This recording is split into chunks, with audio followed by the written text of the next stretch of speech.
Xavier பகுதி அளவிலான மகளிர் குழுக்களின் சார்பாக உலக மகளிர் தினத்தை முன்னிட்டு நடைபெற்றுக் கொண்டிருக்கும் விழாவில் கலந்து கொண்டிருக்கும் என்னை சிறுவயதில் பார்த்து கொண்டிருக்கும் என்னை பெற்றெடுக்காத தாய்மார்களும் என்னுடன் உடன்பிறவாத சகோதரிகளுக்கும் இந்த குழுவைச் சேர்ந்த அனைத்து மகளிர் உறுப்பினர்களுக்கும் எனது வணக்கத்துடன் மகளிர் தின வாழ்த்துக்களை தெரிவித்துக் கொள்கிறேன். இன்றைய சமூகத்தில் பெண்களுடைய முன்னேற்றம் என்பது மகத்தானது, எண்ணில் அடங்காதது. பெண்கள் இன்றைய நாளில் கால் பதிக்காத இடமே கிடையாது என்று சொன்னால் கண்டிப்பாக மிகையாகாது. ஆனால் பெண்கள் இன்றைக்கு அடைந்திருக்கின்ற முன்னேற்றம், பெண்கள் இன்றைக்கு பெற்றிருக்கிற உரிமைகள் பெண்களுக்கு பிறப்பால் இயற்கையாக கிடைத்ததால் என்று சொன்னால் கண்டிப்பாக கிடையாது.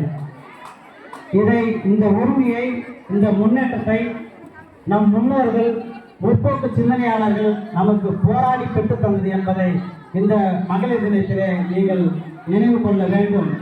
நமக்கு போராடி பெற்றுத் தந்தவர்களை நீங்கள் இந்த நேரத்தில் எண்ணி பார்க்க வேண்டும் என்பதை இத்தருணத்திலே தெரிவித்துக் கொள்கிறேன். ஆனால் ஒரு காலகட்டத்தில் பெண்களுக்கு கல்வியிலே சம உரிமை கிடையாது. ஒரு காலகட்டத்தில் பெண்களுக்கு வேலைவாய்ப்பு என்பது கிடையாது. அப்படி வேலைவாய்ப்பு கொடுக்கப்பட்டாலும் சம ஊதியம் என்பது கிடையாது. ஒரு காலகட்டத்தில் பெண்களுக்கு சொத்துரிமை கிடையாது. ஒரு காலகட்டத்தில் பெண்கள் உயிர் வைக்க உயிர் சாசனம் எழுத முடியாது. ஏன் இன்னும் சொல்ல போனால் பெண்களுக்கு ஒரு காலகட்டத்தில் வாக்குரிமைகள் கூட கிடையாது. அந்த வாக்குரிமை என்பது 1921ஆம் ஆண்டு முதல் தான் பெண்கள் இன்றைக்கு வாக்குகள் செலுத்திக் கொண்டிருக்கிறார்கள்.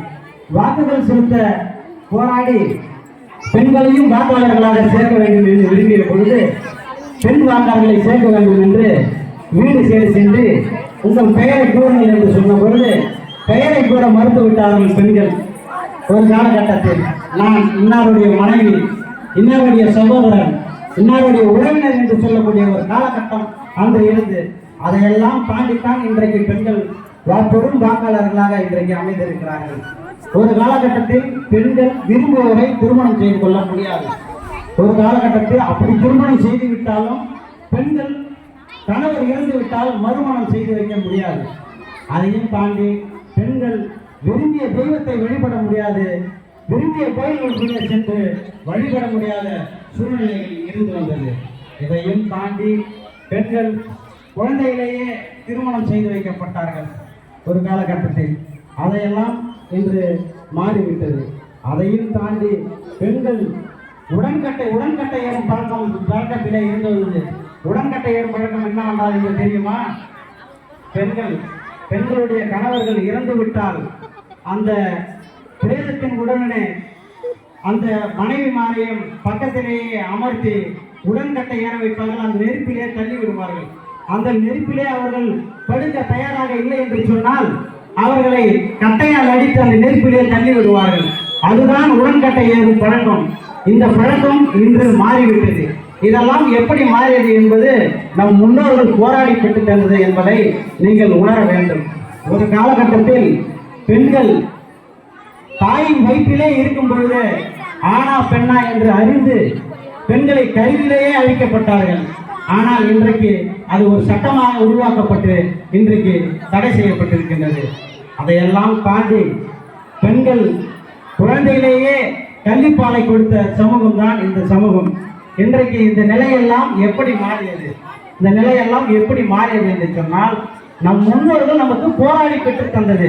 இன்றைக்கு நாம் அடைந்திருக்கிற உரிமை என்பது நம் முன்னோர்கள், நம் தலைவர்கள் நமக்கு பெற்று தந்ததை இந்த நேரத்திலே நீங்கள் நினைவு கூற வேண்டும். பாபா சாஹிப் டாக்டர் அம்பேத்கர் அவர்கள் ஒரு பெண்களுடைய வளர்ச்சியை பொறுத்துதான் ஒரு சமூகத்தினுடைய வளர்ச்சியை அளவிட முடியும் என்று சொன்னார். ஒரு பெண்களுடைய வளர்ச்சியை பொறுத்த நாட்டினுடைய வளர்ச்சியை அளவிட முடியும் என்று சொன்னார் டாக்டர் பாபா சாஹிப் அம்பேத்கர் அவர்கள். பாபா சாஹிப் அம்பேத்கர் அவர்கள் இன்று அதாவது பெண்கள் ஒரு காலகட்டத்தில் மூட பழக்க வழக்கத்தாலும் சமயத்தாலும் பெண்கள் அடிமைப்படுத்தப்பட்டார்கள். இந்த அடிமைப்படுத்த நிலையில் இருந்து மாற வேண்டும், அது சட்டமாக்கப்பட வேண்டும் என்று இந்து சாஸ்திர சட்டம் ஒன்றை உருவாக்கினார். அந்த சட்டத்திலே பெண்களுக்கு மறுமணம் செய்ய வழிவகை செய்தார். பெண்கள் திருமணமான பிறகு பிடிக்கவில்லை என்று சொன்னால் விவாகரத்து செய்யும் சட்டத்தை உருவாக்கினார். பெண்கள் சொத்துரிமை அடைய வேண்டும் என்று சொன்னால் சொத்துரிமை பங்கு வேண்டும் என்பதை சட்டமாக்கினார். பெண்கள் சங்கங்கள் குழுக்கள் ஆரம்பிக்க சட்டத்தாலே வழிவகை செய்யப்பட்டார். இப்படி ஒவ்வொன்றும் வழிவகை செய்யப்பட்டதன் விளைவாகத்தான் நமக்கு இந்த உரிமை கிடைத்தது. அதே போல் தந்தை பெரியார் அவர்கள் ஆணாக பிறந்து பெண்ணுக்காக போராடியவர், பெண்களுக்காகவே தனது வாழ்நாள் முழுவதும் போராடியவர். ஆனால் தந்தை பெரியார் அவர்களுக்கு 1938ஆம் ஆண்டு ஒரு பெண்கள் மாநாடு ஒன்றை நடத்தினார். அந்த பெண்கள் மாநாட்டிலே ஆண்களுக்கு இணையாக பெண்களுக்கு சமமாக பார்க்கின்ற தலைவர் ஈவேரா ராமசாமி என்பதால் அவருக்கு பெண்களாலே 1938ஆம் ஆண்டுதான் பெரியார் என்ற பட்டம் அவருக்கு அளிக்கப்பட்டது. இது பெண்களால் அளிக்கப்பட்ட பட்டம் என்பதை நீங்கள் உணர வேண்டும். அதே சமயத்தில் புதுமை பெண் காண விரும்பிய அடுப்பதும் பெண்களுக்கு படிப்பு என்று சொன்ன மகாகவி பாரதியாரை நீங்கள் எண்ணி பார்க்க வேண்டும். அதே போன்று இந்தியாவின் முதல் பெண் மருத்துவர் முத்துலட்சுமி ரெட்டியார் அம்மையார் அவர்கள் தான் தேவதாசி முறையை ஒழிக்க போராடியவர். பெண்கள், அதாவது